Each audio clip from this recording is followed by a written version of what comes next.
go out to the diamond right now and bring in the head coach of the Madison East Golders, Dana Rasmussen, who heads up the softball team out there, and one of my favorite guests. We love having you on, Dana. And, before when we talked to you, I think the season was just getting started. Now the season's over. I know you guys had some high hopes going into the season. How did the season finish up for you? Well, like you said, we had a lot of high hopes going into the season. We lost only 3 seniors last year, so we had high hopes.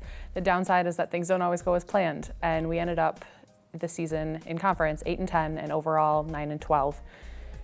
So how did your team end up adapting? I think there were a lot of injuries on your team, weren't there? There were, unfortunately, and all happened at one time in the middle of the season, and dealing with that is not easy. The good news is that we have a lot of people that can play multiple positions, and they were able to fill in when needed. Well, even in a down year and when there is some injuries and stuff like that and the record isn't what you want, there's usually some bright spots too. Talk about that a little bit, bright spots offensively and defensively for your school.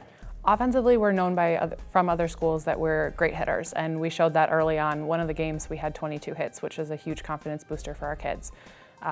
Defensively, we didn't play as soundly, which adds to the loss column, but we did have a couple outfielders that took away some extra base hits. We had a catcher that threw out 17 out of 23 would-be base stealers, and that led the Big 8. Wow. One thing that can't be shown on statistics, though, is the resiliency that these kids have. With all of the injuries at one time, it's not easy to overcome, and they did it very well. Yeah, and that's great, and especially having some seniors and returning players that can overcome too. Yeah. Definitely helps. So talk about the postseason then, if you could. Where did you guys end up?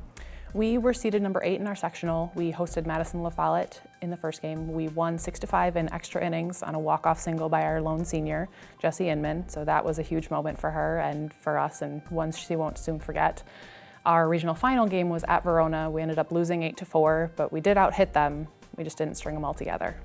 Well, yeah, sometimes you got to take one like that. So how about all conference nominations? Anybody get nominated? Well, overall in the conference, we have a lot of great players. It was amazing to see at the end of the season meeting how many players were actually hitting above 400, which not easy to do. We did have a few nominated, a few were recognized. I don't think that the records are out yet, so I'm not going to name any names. Okay.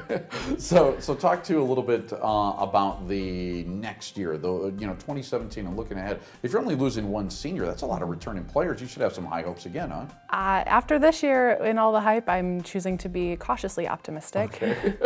Yes, but with all of the hard work that they're going to put in the off season, I'm excited to see what it'll bring next spring.